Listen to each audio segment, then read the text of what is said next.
quelqu'un qui est un ami belge, que j'ai découvert il y a très peu de temps, en fin de compte, à Reims.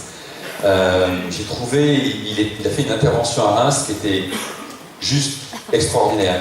Vous savez, moi je regarde les gens dans des réunions, des choses comme ça, quand ils s'expriment, et moi à chaque fois j'ai des coups de cœur et je dis celui-là j'aimerais bien l'avoir dans mon groupe.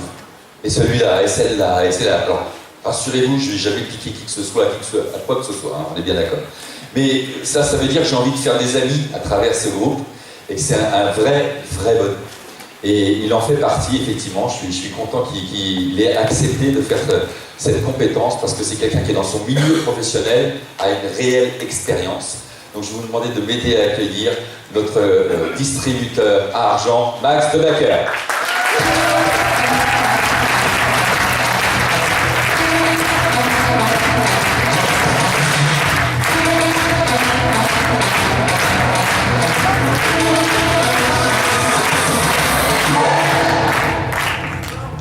Waouh! Quelle énergie, quelle belle énergie. Je suis vraiment fantastiquement bien d'être ici cet après-midi pour partager quelques informations, mais surtout vous parler avec mon cœur. Vous parler avec mon cœur parce que Nikken, c'est une affaire de cœur, avant tout. Et donc je vais vous parler de la 4e compétence, le suivi de vos prospects. Et vous savez quoi? Aujourd'hui, pour moi, et à mon avis pour la plupart d'entre vous, il y aura un avant 15 mars et un après 15 mars. Et merci Ben d'être là aussi aujourd'hui pour partager tant de nouvelles positives et nous donner cet élan positif. Alors, j'attends peut-être... Ok, on va... Avant de lancer la projection, mais peut-être 2 mots. Voilà, j'ai démarré Nikken il y a 1 an. Je suis de Bruxelles, si ça ne s'entend pas. Et... Pardon? À la main? Ok. Mais il faut redémarrer au début alors. Voilà. L'improvisation. Mais c'est pas la première slide. Voilà, redémarrer. Vous voyez la présentation à l'envers, c'est magnifique. Vous allez voir, il y a beaucoup d'émotions. Alors, première... On y va? Vous n'avez pas tous envie d'aller là-bas? C'est Miami Beach. Alors si vous allez là-bas l'année prochaine, ben, suivez ce qu'on va vous dire, suivez vos prospects. Et comme le dit très bien Eric Worre, dans le marketing relationnel, la fortune ou l'abondance réside dans le suivi. Donc je suis très heureux de vous partager ces quelques compétences par rapport à nous. Alors la première chose que Eric Worre nous dit, c'est, premier concept, je fais ce que je dis. Par exemple, j'arrive à 10h pile lorsque le séminaire commence aujourd'hui, comme nous l'a dit Jean-Christophe. Pourquoi? Parce que les gens croient, respectent un individu, une personne, lorsqu'elle fait ce qu'elle dit qu'elle ferait, et surtout lorsqu'elle attache de l'importance à son propre temps. Le temps est précieux pour tout le monde. Et donc, par exemple, lorsque j'invite un prospect, ben, je m'engage à lui demander « Est-ce que tu as 1 demi-heure de ton temps à me consacrer ?» Et je lui dis, dans cette demi-heure, il y aura 15 minutes de présentation que je vais faire seul ou avec une personne de ma upline, le A, et je respecte cet engagement parce que le temps est précieux pour tout le monde. Donc je fais ce que je dis. Alors, deuxième concept, un entretien finalement ne sert qu'à préparer le suivant. Donc quand j'aborde un prospect, la première chose que je lui dis, vous allez rentrer dans un processus d'information en plusieurs étapes. Donc je vais éviter de mettre la pression directement sur le prospect en espérant pouvoir signer à la fin du prospect. Donc le prospect rentre vraiment dans un processus d'information et le but, c'est de lui donner un maximum d'informations pour qu'il puisse prendre une décision en bonne connaissance de cause. Alors les questions qu'on peut poser, et c'est l'erreur que j'ai faite aussi au début et qu'on fait tous, c'est la plupart du temps, à la fin d'une présentation, on dit « mais qu'en pensez-vous » Question ouverte, qui est ouverte aux critiques, à la vie critique de la personne qui est en face de nous. Donc essayez de terminer par exemple par une question qui est vraiment plus ciblée, mais qu'avez-vous le plus aimé dans ce que j'ai partagé avec vous? Et laissez la personne parler. Écoutez, que ce soit par rapport au produit, à l'affaire, à ce qu'elle a envie d'améliorer dans sa propre vie. La plupart du temps, je termine par cette question, mais qui m'a été apprise aussi par Maëplein, par Karine et Eric, puisqu'on travaille vraiment de manière soudée en équipe. C'est qu'après que j'ai présenté l'opportunité, je pose cette question. Comment évaluez-vous cette opportunité sur une échelle de 1 à 10?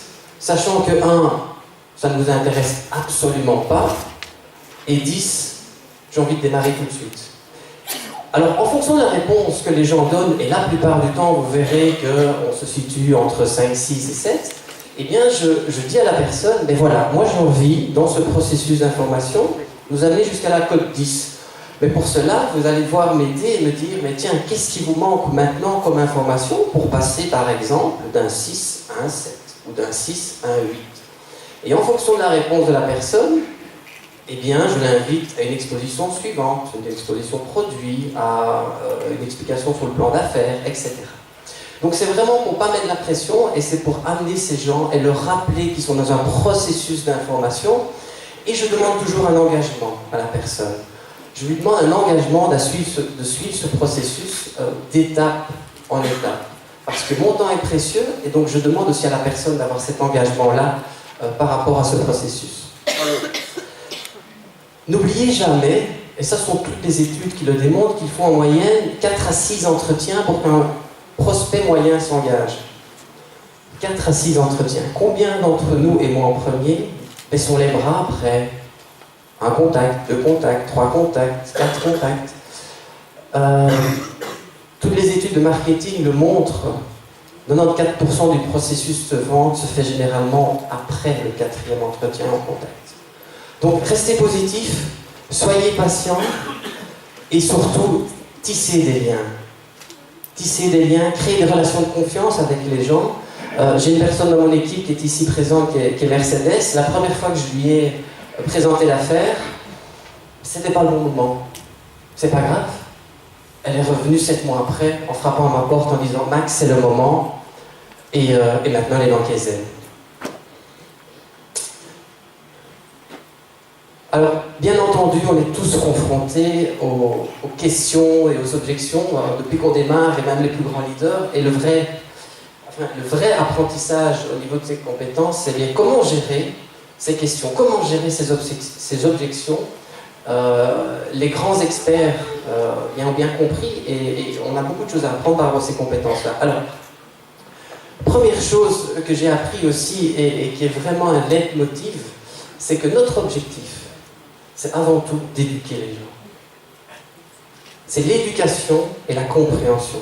On n'est pas là pour créer un débat. On est simplement là pour apprendre aux gens qu'il y a des autres opportunités, de les amener vers le changement et de leur montrer, de les mettre en contact avec l'opportunité qu'est Niken. Donc ayez toujours cet objectif en tête. Alors les objections, elles viennent d'où? Mais la plupart du temps, toutes les objections qu'on entend sont liées aux croyances, les fameuses croyances, nos propres croyances aussi. Alors, première remarque, premier conseil, et c'est ce que Eric Worre nous enseigne aussi dans son livre, c'est ayez de l'empathie. Ayez de l'empathie avec les gens et faites-leur comprendre que vous êtes exactement comme eux. Exactement comme eux. Et racontez votre propre histoire, ce que vous avez vécu. Soyez authentique. Restez dans l'authenticité et cassez un petit peu les mythes que les gens peuvent avoir sur notre métier, parce qu'il y en a beaucoup. Alors, il y a 2 types d'objections.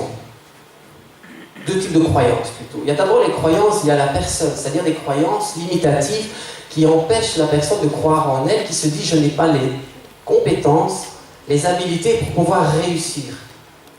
Alors, ces questions, elles me sont posées tout le temps, tous les jours. Ça peut être « je n'ai pas le temps ». Alors pour ça, j'ai un très très bon exemple, puisque ma marraine, qui est là-bas, qui est Catherine, m'a même pas démarré, m'a consulté parce qu'elle voulait avoir quelques noms de mon réseau, en me disant « Max, tu n'auras jamais assez de temps, donc je ne pense même pas à toi dans l'affaire ». Il faut savoir qu'elle m'a présenté l'affaire un samedi. Le lendemain, j'étais à Reims, en formation une journée complète, et la semaine d'après, je signais. Alors, je n'ai pas de temps, si j'ai du temps. Mais je peux apprendre aussi aux gens comment gérer leur temps. J'ai 5 agendas, 5 boîtes email, 5 activités différentes. Et Niken a pris sa place parmi ces 5 activités.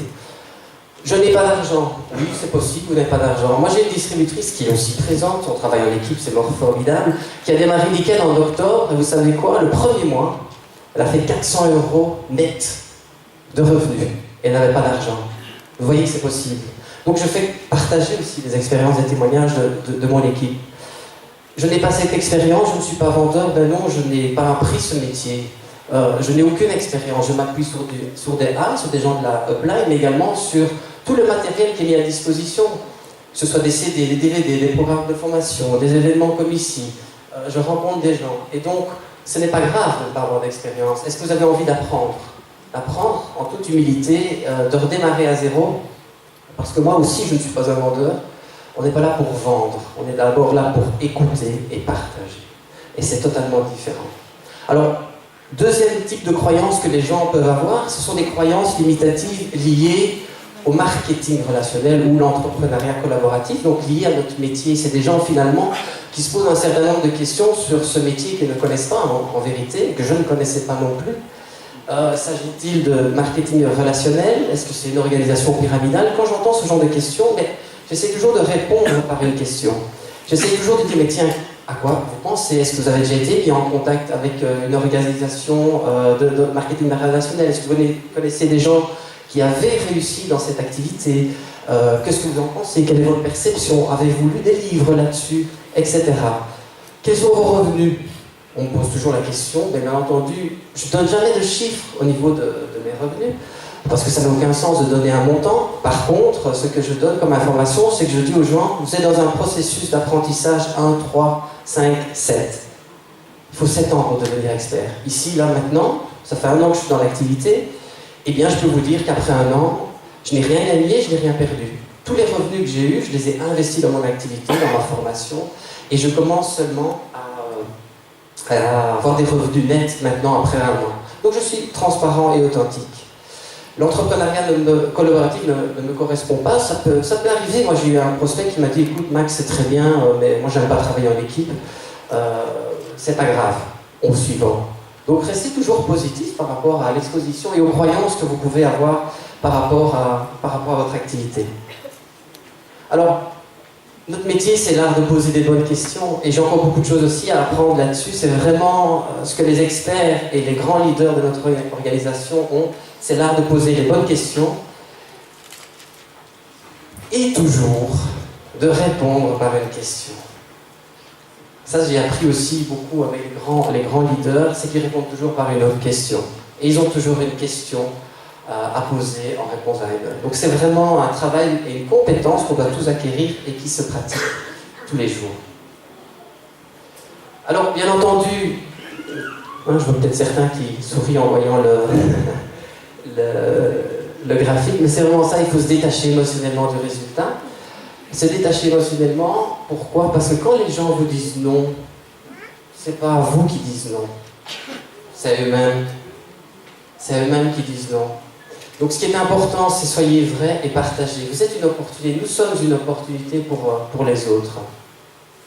Alors rapidement, quelques outils par rapport au suivi. Je suis quelqu'un qui utilise les nouvelles technologies, donc rapidement, ma troisième main, c'est mon smartphone.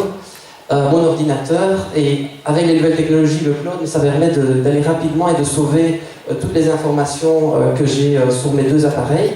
Et donc rapidement, mon agenda, ben voilà, je vous ai mis un petit exemple, mon agenda pour mars en vert, un des 5 agendas, donc je n'ai mis que celui week-end, tout est noté. Le suivi, les opérations à faire, les rendez-vous, qui je dois rappeler, quelle commande automatique je dois intégrer, synchroniser avec mon ordinateur et des petites notes mémo. Je ne loupe rien, donc j'ai un suivi impeccable. Des outils très simples qu'on peut tous mettre en application. Bon, je ne dis pas qu'il faut passer au numérique, en tout cas moi, ça me convient énormément et ça me permet justement de gérer ça. Et un dernier petit truc, mon répertoire téléphonique, en fait, il se présente pour chaque personne, comme vous voyez à gauche. Vous avez une petite fiche mémo où je note toutes les informations cruciales dans un premier contact. Quel est le pilier que la personne veut améliorer, quelles sont les informations professionnelles, quelles sont les informations positives, toutes les questions au rendement et les informations cruciales qui m'ont permis d'identifier, qualifier ou disqualifier la personne sont encodés dans mon répertoire téléphonique de manière assez simple. Et alors un outil aussi que j'utilise énormément, qui est LinkedIn, pour ceux qui le connaissent, qui est le premier réseau social professionnel dans le monde, avec plus de 200 millions de profils. Je l'utilise pourquoi? Parce que aujourd'hui c'est vraiment l'endroit où il faut être présent au niveau professionnel, et LinkedIn développe des outils vraiment très performants, et donc j'utilise leur nouveau CRM. C'est quoi un CRM? C'est une gestion de base de clients, et donc je contacte aussi des personnes via LinkedIn, et dans LinkedIn j'ai la possibilité de mettre un historique au niveau des notes, au niveau des mails, de recherche de mots-clés, et donc rapidement, lorsque je veux contacter quelqu'un, j'ai toutes les informations et l'historique par rapport au suivi de ses prospects. Donc je vous conseille d'utiliser vraiment les nouvelles technologies et ce réseau social LinkedIn. Il faut savoir que juste en Belgique, c'est une personne sur deux dans la population active qui est présente sur ce réseau. On a plus de 2 millions de potentiels. Vous imaginez, 60 distributeurs, 2 millions de profils, le potentiel est énorme. Voilà. Donc je terminerai par cette phrase. Pour moi, vraiment, Nikken, c'est une affaire en or qui se partage avec le cœur.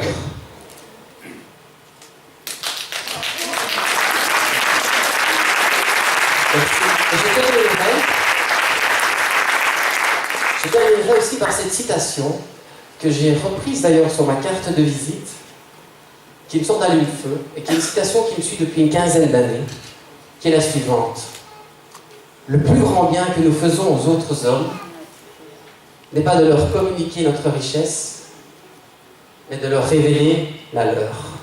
Yes. Voilà. Bravo. Merci à vous. Et félicitations également. Merci Max. Merci infiniment. Ah, ça va? Alors on va passer à la 5e compétence, mais on va le faire